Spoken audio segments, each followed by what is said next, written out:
Welcome to Easy Peasy Books, From Author to Authority, the lively and engaging podcast for business professionals who've always believed they have a book in them. I'm your host, Jillian Whitney. Join me as I chat with authors and industry experts from all around the world to explore simple strategies to write, publish, and leverage your business book. Whether you're an entrepreneur, executive, or an employee, this podcast is for you.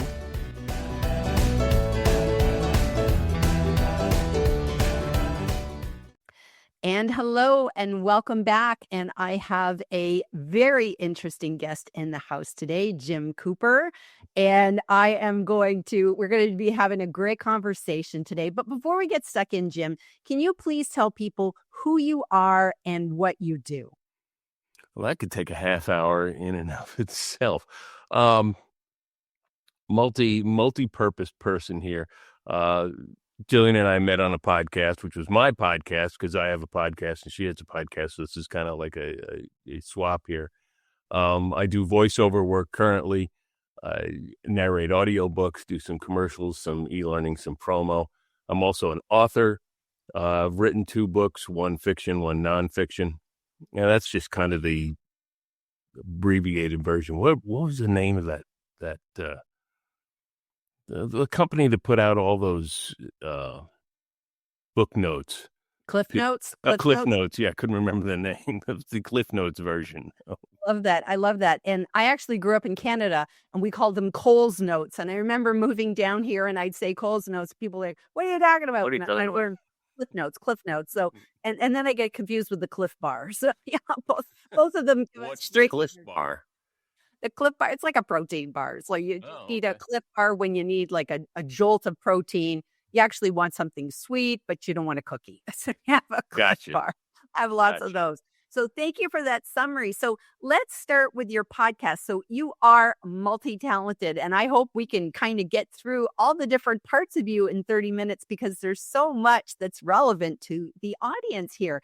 And so let's start off with the podcast because that's where I met you. So you run the Hydrant podcast. Right. And so can you just kind of let us know how long has it been around and sort of what inspired you to create your podcast in the first place? You know, it's been about 4 years that it's been around. And the genesis of the whole thing was I was just starting out in the voiceover business. And I was working with Corey Disson, who's a marketing coach. And we kind of came up with the name of, the VO Big Dog for just kind of like a catchphrase for me for my voiceover business.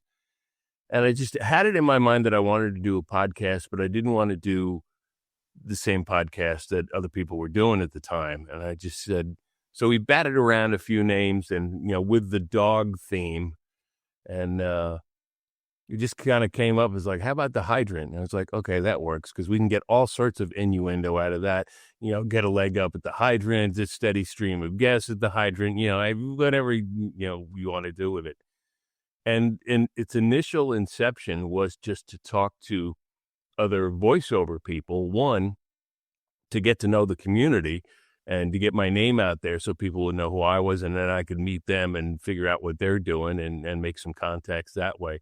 And it's kind of morphed into talking to all sorts of creative people from all sorts of walks of life.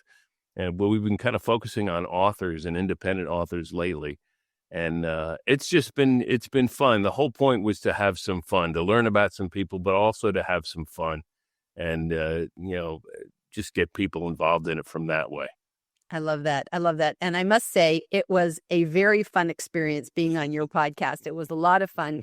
And I love the Hydrant because you always think of a hydrant. I don't always think of inner cities with hydrants in the summer and just kind of flow, the water flowing. And to be honest with you, the conversation flows so naturally on your podcast.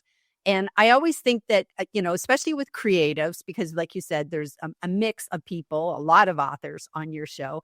But I think creatives, they just love to talk. They love to talk. They create, they create stuff.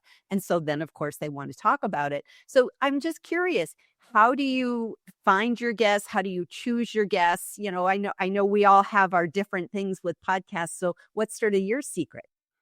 Right. Well, in the beginning, it was easy because it was just all the voiceover people, and I was connected with them on one of the social media platforms to start with. So that was easy.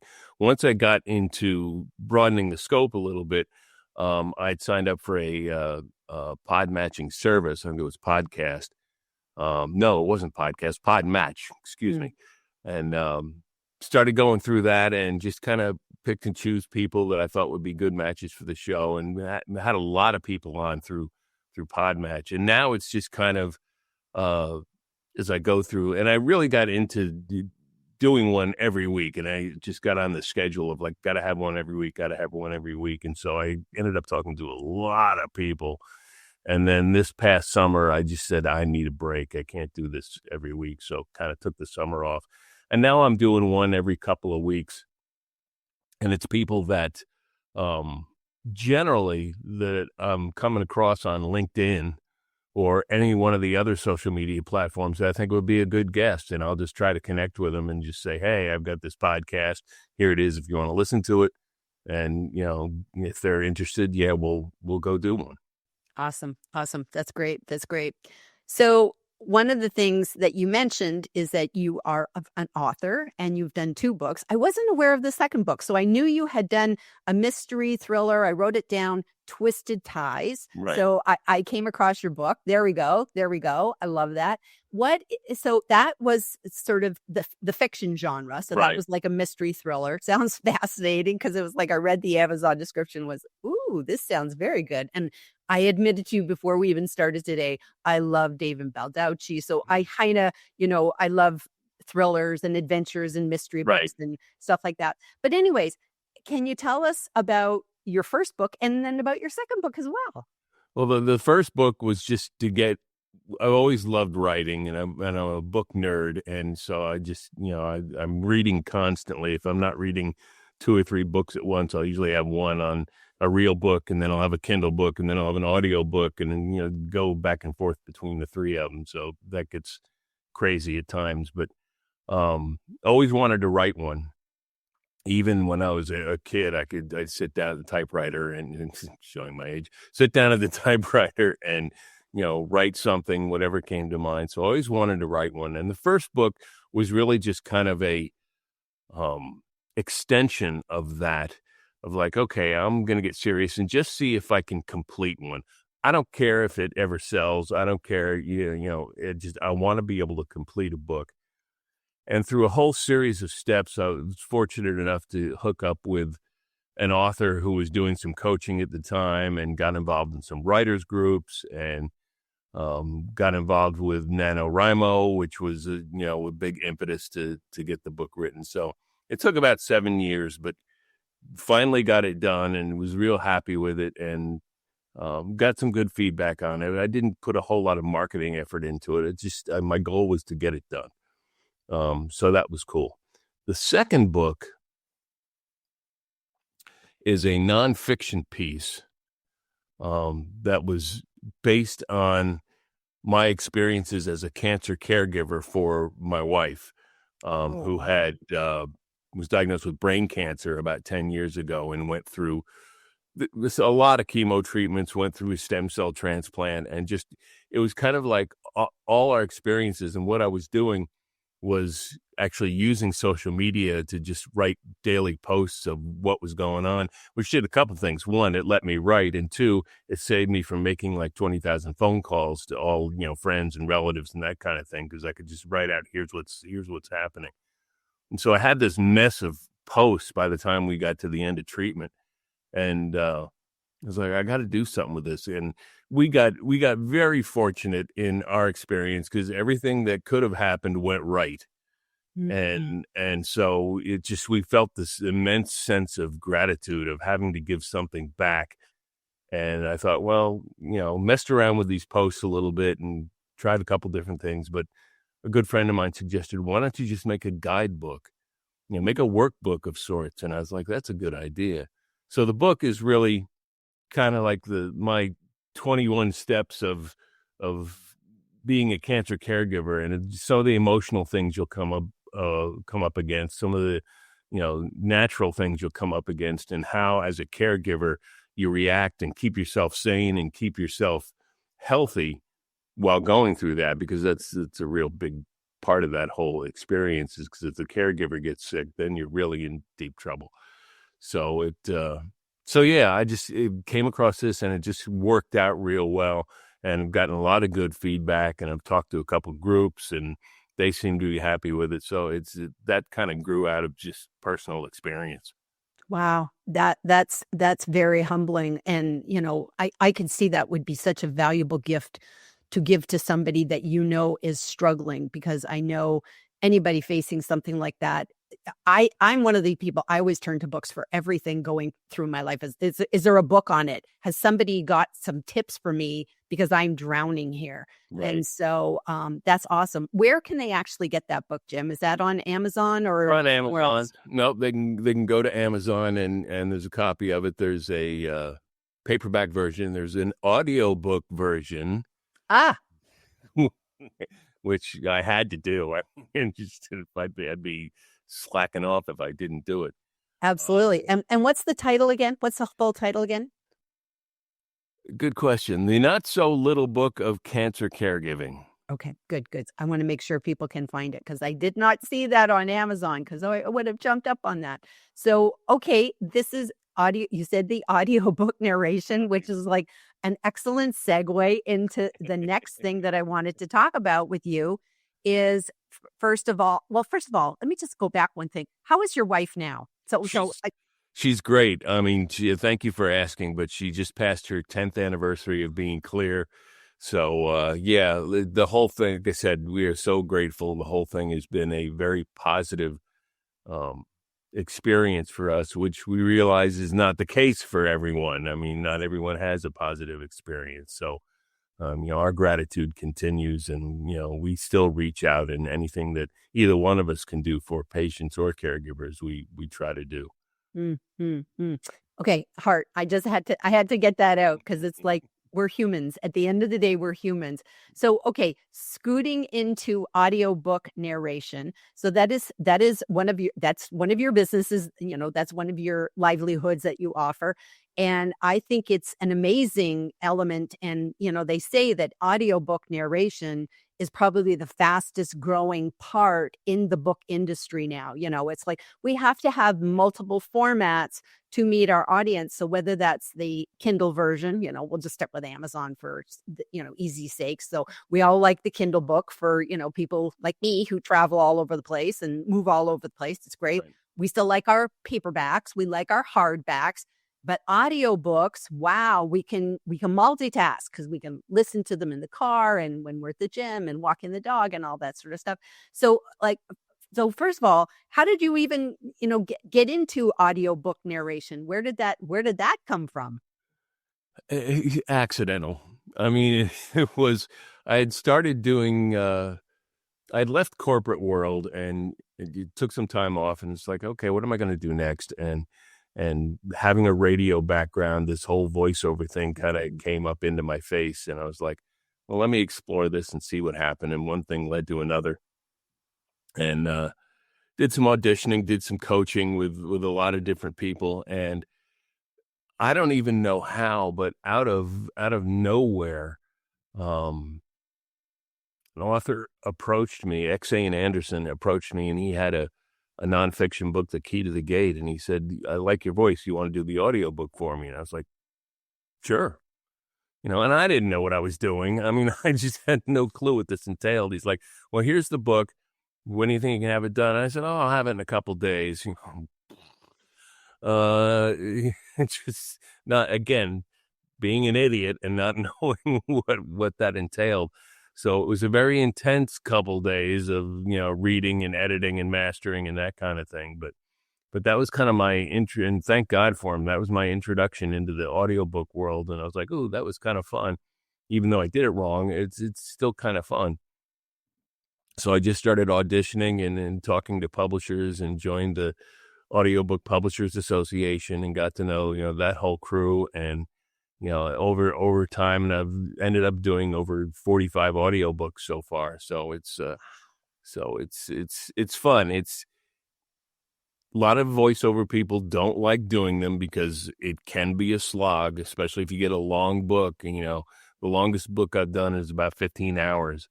And that took a lot of time to get done. But still, at the end, there's such a feeling of satisfaction and having it done that it's worth going through it. And it's fun for me. The whole process is a whole lot of fun for me. So I have to ask you, you have done quite a number. That was like amazing. So fiction, nonfiction, combination of both? Like, what do you have a preference? Just the bulk of what I've done has been nonfiction, and that's kind of gone over all sorts of genres from, real estate and business and finance and medical and, all the different, true crime and that kind of thing. I've done some fiction. I've done some romance novels, which is always a treat. And I'll always have fun with those because you get to play different characters and that kind of thing. So I've done a couple other mystery things, but primarily it's been nonfiction to date. Okay. So if you, we know authors listen to this podcast, prospective authors, veteran authors. If somebody was considering doing an audiobook and they're sitting there thinking, should I do it myself or should I hire someone? Can you give us any tips on, choosing either or and what should we be thinking of if we're going to take this on? Because like you said, you didn't really know what you didn't know in the beginning, and you Right. Obviously now you have all sorts of expertise. Well, more and more, the books that come out that are more memoirish and biography, the authors are doing those themselves, which they should. I mean, it's the book's written in their voice. So, I can see where that would be absolutely appropriate to do that. If they want to do it, they want to hire someone else to do it, and they're not connected with a publisher, because if they're connected with a publisher, the publisher will have all the ins and outs and will have access to narrators and that kind of thing. If they're doing it themselves independently, Amazon has a site that's acx.com, where independent authors can post their books and post samples and ask for auditions. And, they'll get hundreds of auditions from people who scan that site daily looking to audition for audiobooks. And they can pick and choose. They can pick and choose, the narrator. They can set whatever rate they want within the ranges that ACX has set up, or they can do a royalty share if they want to do it that way. And, I understand that, especially with the independent authors, their budget's limited. I mean, they don't have a lot of money to be able to spend on this. So they can pick a range that they're comfortable with, that their budget will allow them to do. And that's usually the easiest way for independent authors to, if they're going to do it themselves, to find themselves a narrator. Okay. And if they do choose to do it themselves, what are they in for? Because sometimes knowing what you'd be in for, it would be like, oh, I thought I could just kind of like, pick up my book and read it on a Zoom call to myself, and, not realizing, well, you could never do it in one go. You wouldn't want to just do it on Zoom, et cetera, et cetera. Right. Yeah, because there are technical specifications and qualifications that the audio files need to meet. And unless you have the professional setup at home, which would, be a good microphone and a good, what is called a DAW, digital workstation, to like Adobe Audition or something like that, and a good microphone, and just, and a quiet place to do this, like a booth or something like that. I would recommend letting someone else do it, because people say, I'll just do it on my phone. It's like, you can, but you're going to have to hire somebody to really engineer that for you. And that's going to cost you just as much money as if you had someone do the audiobook narration and master it themselves. So unless you have the professional equipment to do it, I would recommend hiring someone who has the professional equipment to do it. And at that point, you can just say, here's the book, and they'll go and do it. And you get to approve it or, say, oh, I didn't like the way you did this, change this voice or something like that along the line. So the pressure would be much less on you if you had someone else do it. Okay. And then one sort of final wrap-up question on that topic would be, so if I came to someone like you and I asked you to narrate my book, do you just give me the files? Like, am I still having to now I have all these files and I got to figure out what to do with it? Like, what's sort of the next step after you do that? Well, if you go through ACX, the answer is no. You don't have the files. The person who does the narration can upload the files into ACX, and those files will meet all the technical specifications because ACX has its own process and its own quality checks to make sure the files are technically what they're supposed to be. And so as an author, no, you don't have to deal with the files. They'll be put up there. ACX will approve them, and then they'll go through their process of setting all the marketing up, and they'll just put it out on Amazon and on Audible, and it'll be available. So from an author standpoint, you just kind of like sit back and approve the narration, and that's really all you have to do with that. Okay. So that sounds like the easy peasy route, because I'm always about easy peasy. So that is the way to go. Okay. Good with that one. So next, I wanted to talk about how you refer to yourself as a book nerd, because I am too. Like what you said about yourself, it's like, I got a book over here, a book over there. It's like the other day I went out, I was like a used bookstore.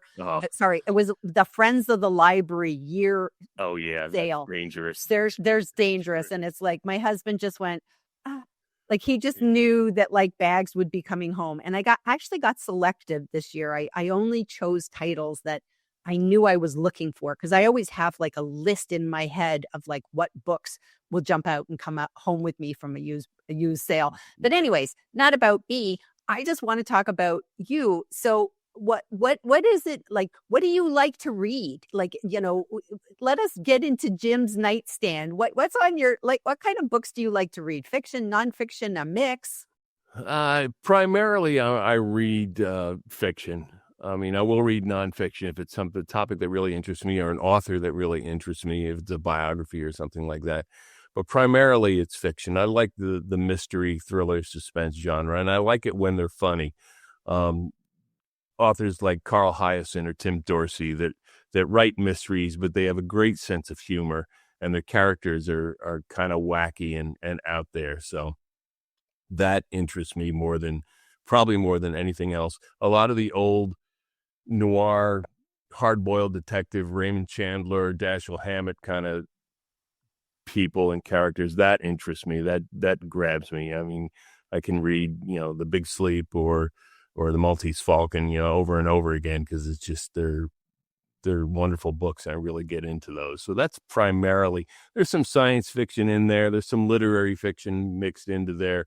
But I'm really looking for something that's kind of just a little bit off center, a little bit quirky. Guys like Tom Robbins, who wrote so many books like Even Cowgirls Get the Blues and Another Roadside Attraction. I mean, it's just those kind of quirky characters really appeal to me. I love that. And so just with your reading over time, I always feel that book nerds kind of, they process information from books, especially when we're talking about nonfiction books. And somebody asked me a question the other day. It was on one of my LinkedIn posts of all places.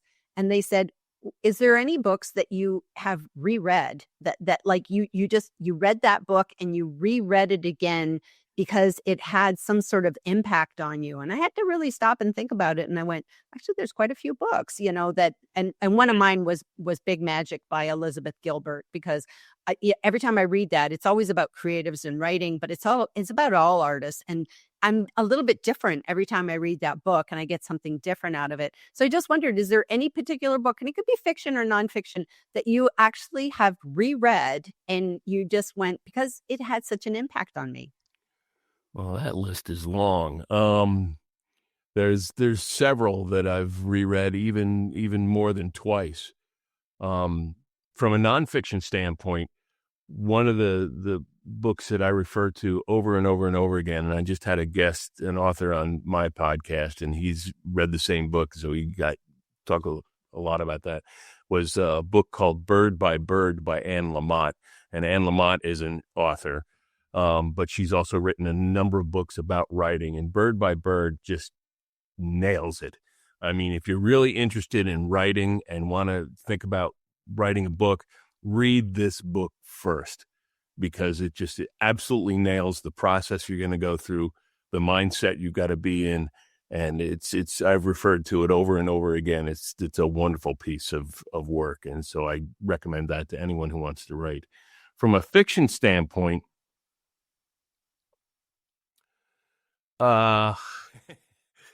there's a couple books that stand out that I've read more than once that definitely had an impact on me. One was Gravity's Rainbow by Thomas Pynchon. And I became a Pynchon fan through that. And I've read that a couple times, and just the way he uses words and his humor just attracts me. I've read Invisible Man by Ralph Ellison several times, which is a wonderful book. And it's just, that kind of opened my eyes from a racial standpoint, and the experience of, the African-American through the period he's talking about, and how this character, deals with it all. Same thing with Native Son by Richard Wright. I've read that a couple times. That one has impacted me a lot. And then some of the strange one, Skinny Legs and All by Tom Robbins. I think I've read a couple times, because it's just so funny, and one of the characters is a spoon, so it's just like, okay, fine, whatever. And I'm sure I'm missing some other ones. I mean, some of the older ones, I've just reread a couple of the old Kurt Vonnegut ones, Cat's Cradle, Slaughterhouse-Five, because he was just, Breakfast of Champions, that kind of writing, appealed to me. So yeah, I have no qualms about reading a book a second time if it's really reached me in some way. And so many have that, and much like you, much to my wife's chagrin, I hold on to these books and have the massive, book library that I keep going in. You're talking about the book sales. My library has gotten into the dangerous habit of putting a cart out front and saying, take these, they're free, we don't want them back. And it's just like, okay, I got to look through all of these and take a couple more home and, get the evil eye from my wife. So yeah, definitely the book sales, the used book sales are just danger time. Absolutely. Absolutely. And, I always look at, the books. Most of my books are in storage because I'm still like moving around and I'm in temporary residence and stuff. So when we had to pare down our house and when we moved abroad, I could get rid of all the furniture. No problem. Just everything went. Photo albums, scan them in, everything, but not the books. And so I actually gave away a third of my collection. I just went, okay, I know that there are other people, they would be treasures. So I was able to give away some. And, you can't sell books. Like nobody ever buys books when I do a sale. So I didn't even bother with that. But I boxed up the others. And now I think I have duplicates, because sometimes I just go and I know I own this, but it's like, but then I could give it to people, because I don't loan books. I will give books, but I don't loan books, because that would be like giving people my children. Or you start reading a book and there's something in your mind that says, I've read this before. Yes. And so that's one of the reasons that I got on Goodreads, the site, is just to keep track of what I've read. Mm-hmm. So if I start a book, I can go back and look, did I read this before? Oh yeah, I did read this before. There's my review. Here's my review. Or I read a book and I was like, wow, that was familiar. And realized that I listened to the audiobook version of it, 2 years ago. So it was like, okay, yeah, we duplicated that again. And I agree with you. I've gone through a point where I actually got rid of about a third of my collection when we moved. Excuse me. And yeah, it's like giving your children away. It's the hardest thing to do. It really is. It really is. So I just kind of want to wrap up with like a future focused question. So one of the things that I've noticed, kind of came out on Amazon. I don't know if it's still in beta or where it's at, but it's like I know now that like if you have, I think it's an ebook, Amazon will offer the ability to do like an AI narration. And I don't know if I'm going to be a fan of this, to be honest with you, because it's, whatever. But that's just that's my thing. Now, because you are an audiobook narrator and you are an avid book nerd, what are your thoughts with just having somebody slap an AI voice on a book? I just want to, is that the future? Is that where we're heading? What's your thoughts? I certainly hope not.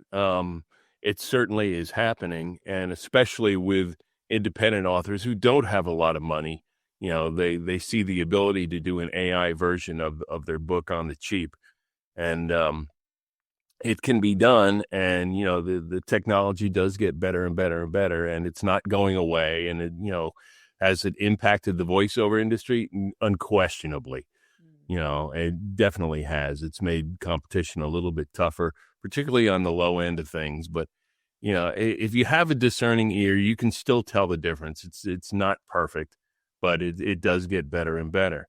So I see it as being part of the playing field. I'm hoping that people realize that a professional narrator is not just offering a voice, they're offering their brand. And as narrators, we have a certain brand that we represent of professionalism and, being able to do things that AI can't do and bring a greater sense of humanity and depth and emotion to it, where AI cannot at the moment do those kind of things. So there's a whole big movement out there, #HireHuman and that kind of thing. So it's had a big impact on our industry, and we have some VO people that have really stepped up to the plate and have gone to Washington and testified before Congress about putting protections in so that people don't get their voices stolen and used for AI, which happens a lot.